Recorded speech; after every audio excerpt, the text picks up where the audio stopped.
friends, and Yogesh. Welcome back to my channel. To be honest content, ఈ వీడియోలో మనం mass జాతర movie review చూడబోతున్నాం. Let's go into the video. ఈ మూవీలో మెయిన్ కాస్ట్ చూసుకున్నట్లయితే రవితేజ, శ్రీలీల అండ్ నవీన్ చంద్ర వీళ్ళు మెయిన్ లీడ్స్ గా యాక్ట్ చేశారు. అండ్ వీళ్ళతో పాటు చాలా మంది పెద్ద ఆర్టిస్టులు కూడా ఈ మూవీలో యాక్ట్ చేశారు. ఈ మూవీ మనకి కరెంట్లీ నెట్ఫ్లిక్స్ లో అవైలబుల్ గా ఉంది.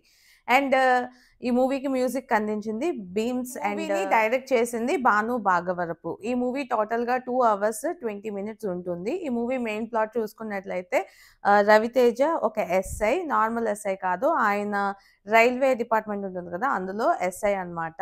ఆయన చాలా హానెస్ట్ గా ఉంటారు, చాలా డేరింగ్ గా చేస్తుంటారు అలా అని టాక్ ఉంటుంది. సో అలాంటి టైంలో అతనికి ఒక ప్లేస్ కి ట్రాన్స్ఫర్ అవుతుంది, అడవివరం అని చెప్పి. ఆ ప్లేస్ కి ట్రాన్స్ఫర్ అయిన తర్వాత అక్కడ నవీన్ చంద్ర ఏమో కొంచెం ఇల్లీగల్ యాక్టివిటీస్ అవి చేస్తూ ఉంటాడు. సో వీళ్ళిద్దరికి మధ్య క్లాష్ ఎలా వచ్చింది, దాని తర్వాత ఏమైంది, ఆ క్లాష్ లో ఎవరు విన్ అయ్యారు అన్నదే మనకి మిగతా స్టోరీ. ఈ మూవీలో ఫస్ట్ హాఫ్ సెకండ్ హాఫ్ అని చూసుకోవడానికంటూ ఏమీ లేదు. స్టోరీ ఒకే ఒక సింగిల్ పాయింట్ లైన్ లోని మూవీ ఫస్ట్ నుంచి ఎండ్ వరకు డ్రాగ్ చేసుకుంటూ వెళ్ళారు. ఫస్ట్ 40 minutes కి నేను ఏంట్రా బాబా ఇంకా సినిమా ఇంకా ఎంతలా వెళ్తుంది అన్న ఫీలింగ్ నాకు వచ్చేసింది. ఎందుకంటే అంతలాగా ఏమీ స్టఫ్ లేదు మూవీలో. అంటే కొత్తగా ఏం లేదు, ఏం చేస్తారు, ఇలాంటి సిచ్యువేషన్లో ఏమవుతుంది అన్న క్యూరియాసిటీ కూడా మనకి ఎక్కడ మూవీ క్రియేట్ చేయలేకపోయింది. ఎందుకంటే ఆబ్వియస్లీ ఇది ఒక దాన్ని ఏమంటారు, ఎంటర్టైనర్, మాస్ ఎంటర్టైనర్ ఇలా అంటారు కదా. సో రొటీన్ గానే ఉంటుందని మనకి ఫస్టే హింట్ ఇచ్చారు అనమాట. సో ఆ రొటీన్ కి తగ్గట్టే మూవీ మొత్తం కూడా డ్రాగ్ చేసుకుంటూ వెళ్ళారు. ఇందులో పర్ఫార్మెన్సెస్ అంటే రవితేజ ఆయనకున్న మీటర్లో ఎప్పుడు ఎలా అయితే యాక్ట్ చేస్తారో అలానే యాక్ట్ చేశారు. ఆయన ఈ మూవీ చూసినా, మిస్టర్ బచ్చన్ చూసినా, లేదా దాని ముందు వచ్చిన ధమాకా చూసినా, వీటన్నిటిలో కూడా సేమ్ కైండ్ ఆఫ్ యాక్టింగే ఉంటుంది. ఇందులో రైల్వే పోలీస్ అంటారు, మ్యాక్సిమం వన్స్ ఆర్ ట్వైస్ మాత్రమే ఆ యూనిఫామ్ వేసుకుంటారు. కానీ ఇంకెక్కడ కూడా ఆ యూనిఫామ్ కూడా ఎక్కడ యూజ్ చేయరు. ఈయన వెనకట్ల ఉన్న మిగతా వాళ్ళు యూజ్ చేస్తారు, కానీ ఆయన మాత్రం అసలు ఎక్కడ యూజ్ చేయరు. అలానే నవీన్ చంద్ర గారికి బోర్ కొట్టిందో లేదో నాకు తెలియదు, కానీ నాకైతే మాత్రం అలాంటి క్యారెక్టర్ చూస్తే నాకు బోర్ కొడుతుంది. అయితే పోలీస్ గెటప్స్ లో వేస్తారు అనమాట. బ్లైండ్ స్పాట్ కానివ్వండి, ఇంకా చాలా రీసెంట్ గా 3 movies లో నేనైతే లైన్ గా విత్ ఇన్ 1 month లోని పోలీస్ మూవీస్ చూస్తూనే ఉన్నాను. ఒక వెబ్ సిరీస్ 2 web series చేశారు, 2 web series లో కూడా పోలీస్ గా చేశారు అనమాట. ఇంకా అలాగే అయితే పోలీస్ చేస్తారు, లేదా ఇలా విలన్ చేస్తారు. గేమ్ చేంజర్ లో కూడా సేమ్ టైప్ ఆఫ్ గెటప్. ఇందులో కొంచెం రగ్గడ్ బాయ్ లా కనిపించాలని కొంచెం ఘాట్లు పడ్డం, నల్ల బుగ్గు రాయడం అలాంటివి చేస్తారు కదా. సో అలాంటివన్నీ చేశారు ఈ మూవీలో. స్కోప్ అన్నది ఏం అంతగా లేదు, ఎందుకంటే ఆయన రెగ్యులర్ గా ఇలాంటివే చేస్తూ ఉంటున్నారు కాబట్టి నాకేం పెద్దగా ఇంపాక్ట్ఫుల్ గా అనిపించలేదు నాకైతే. అండ్ దీని తర్వాత మన పర్ఫార్మెన్సెస్ పెద్దగా ఏమీ అనిపించలేదు. కాబట్టి తర్వాత మ్యూజిక్ చూసుకుంటే, మ్యూజిక్ ఎలా ఉందంటే అయితే తమన్ చేశారా లేదా డిఎస్పి చేశారా అన్న డౌట్ వచ్చింది. బట్ ఇద్దరూ కాదు, బీమ్స్ చేశారు. ఆయన ఏం చేశారంటే ఈయన పాటలాగా ఉండేది కొన్ని వాటిని, ఈయన పాటల్లో ఉండే కొన్ని వాటిని మిక్స్ కొట్టి డీజే మిక్స్ చేస్తారు చూసారా. మధ్యలో రమణ గోగుల వాయిస్ ఒక సాంగ్ వచ్చినట్టు గుర్తు, అది ఆయన వాయిసో కాదో నాకు తెలియలేదు. బట్ ఓకే, సేమ్ అలాగే ఉందన్నమాట మూవీ మొత్తం. ఎక్కడ ఏం లేదు సాంగ్స్లో అంత మంచితనం, అంటే మనం చూసి గుర్తుండిపోయి మనకి నచ్చేలాగా అంటూ ఏ సాంగ్స్ లేవు. అట్లీస్ట్ ప్రీవియస్గా రవితేజ అది ఒక మూవీ వచ్చింది కదా, భాగ్యశ్రీ బోసే ఉంటారు, అదే రైడ్ రీమేక్. ఆ మూవీలో కనీసం ఒక సాంగ్ అన్నా బాగుంటది. దానికన్నా ముందు ధమాకా వచ్చింది కదా, ధమాకాలో కూడా ఒక సాంగ్ బాగా హిట్ అయిందనమాట. అలాంటి సాంగ్ ఇక్కడ చెయ్యాలని శ్రీలీలని పెట్టి చాలా ట్రై చేశారనమాట. సేమ్ ఆ టైప్ ఆఫ్ అలాంటి సాంగ్. అండ్ మన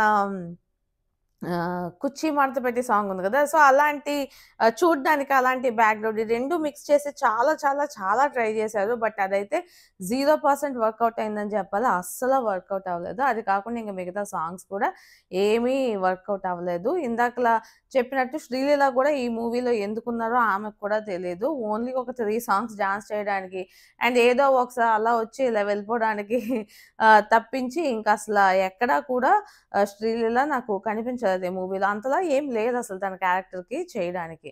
సో, అది కూడా నాకు నెగెటివ్‌గా అనిపించింది. అండ్ మాస్ జాతర, మాస్ జాతర అని చెప్పి పెట్టారు. ఏమీ లేదు. అట్‌లీస్ట్ ఎలా అయిపోయిందంటే ఇప్పుడు 'రవితేజ' ప్రీవియస్ మూవీస్ ఉన్నాయి కదా! 'వెంకీలో' చాలా హైలైట్ అయింది. ఒకటి 'ఈడియట్‌లో' బాగా హైలైట్ అయింది. ఇదంతా మనదే అని చెప్పి అంటారు కదా!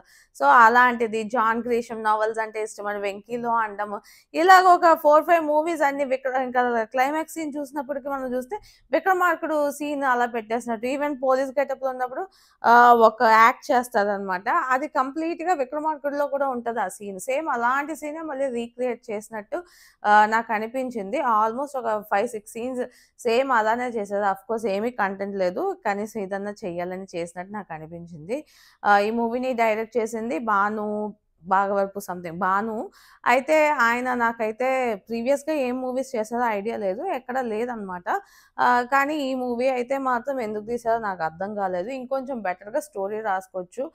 ఇప్పుడు ట్రెండింగ్‌లో ఉన్న కొన్ని కొన్ని మూవీస్ అవన్నీ తీసేసి ఏదో మనం మూవీ చేసేద్దాం అన్నట్టు చేశారు. 'రవితేజ'లోంచి ఏదైతే పాస్ట్‌లో చేసిన యాక్టివిటీస్ అవన్నీ పెట్టేసారో ఒకే దానిలో. పాటలు 'ధమాకా'లో హిట్ అయింది కదా! సో, ఇలాంటి మాస్ నంబర్ ఏస్తే అది హిట్ అయిపోద్దని చెప్పి అక్కడి నుంచి తీసుకొచ్చి పెట్టేశారు. ఆఖరికి 'ఖైదీలోని' ఒక దగ్గర కార్తీ ఓపెనింగ్ సీన్‌లో తింటారు కదా! అదెంత ఫేమసో అందరికీ తెలిసిందే. సో, అలాంటి సీనే మళ్ళీ రీక్రియేట్ చేయాలని ఇక్కడ కూడా రీక్రియేట్ చేసి పెట్టేశారు. నాకైతే అయ్య బాబోయ్! అని అనిపించింది. అండ్ 'పుష్పలో' ఒక విలన్ వస్తాడు కదా!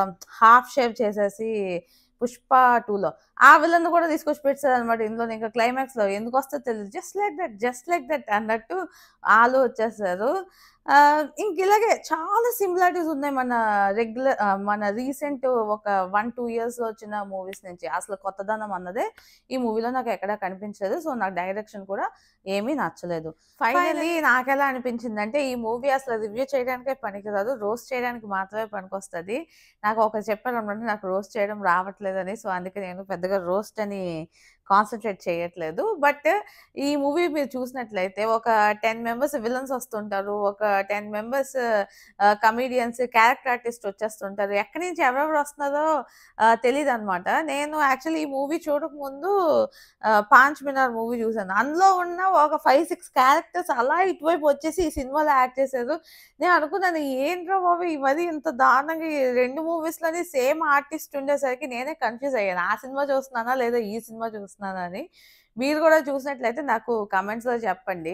అండ్ 75th మూవీ అంట 'రవితేజ' గారికి ఇది. అసల కొంచెం స్టోరీ సెలక్షన్‌లో ఇంకొంచెం బెటర్‌గా చూసుకుంటే బావుంటది. ఒక్కొక్కప్పుడు ఎలాంటి మూవీస్ చేసేది. ఇప్పుడు ఇలాంటి మూవీస్ చేస్తుంటే అసలా చూడాలి అని కూడా నాకు అనిపించట్లేదు. ఇంకొంచెం మంచిగా చేయొచ్చేమో అన్న ఫీలింగ్ నాకైతే అనిపించింది. సో, నాకైతే నచ్చలేదు. బట్ మీలో ఒక్కసారైనా చూడొచ్చు అని అనుకునే వాళ్ళు చూడండి. ట్రై చేయండి. ఒకసారయితే మీరు ష్యూర్‌గా ట్రై చేసుకోండి అని నేను చెప్తాను. ఈ మూవీ మనకి కరెంట్‌లీ నెట్‌ఫ్లిక్స్‌లో అవైలబుల్‌గా ఉంది. అండ్ మీరు ఈ మూవీ చూసినట్లయితే మీకేమనిపించింది అన్నది కూడా డెఫినెట్‌లీ కామెంట్స్‌లో చెప్పండి. అండ్ ష్యూర్‌గా ఈ వీడియో మాత్రం లైక్ చేయండి. మీరు చూసినట్లయితే ష్యూర్‌గా ఈ వీడియోని లైక్ చేయండి. అప్పుడే కొంచెం రికమెండేషన్స్ అన్నవి వెళ్తది. అండ్ ఫ్రెండ్స్ ఫస్ట్ టైమ్ చూసినట్లయితే నా ఛానెల్‌కి సబ్స్క్రైబ్ చేసుకోండి. ఇలాంటి మంచి మంచి వీడియోస్ చూడాలి అనుకుంటే. This is Yogasri signing off 2BHK 2 be honest content.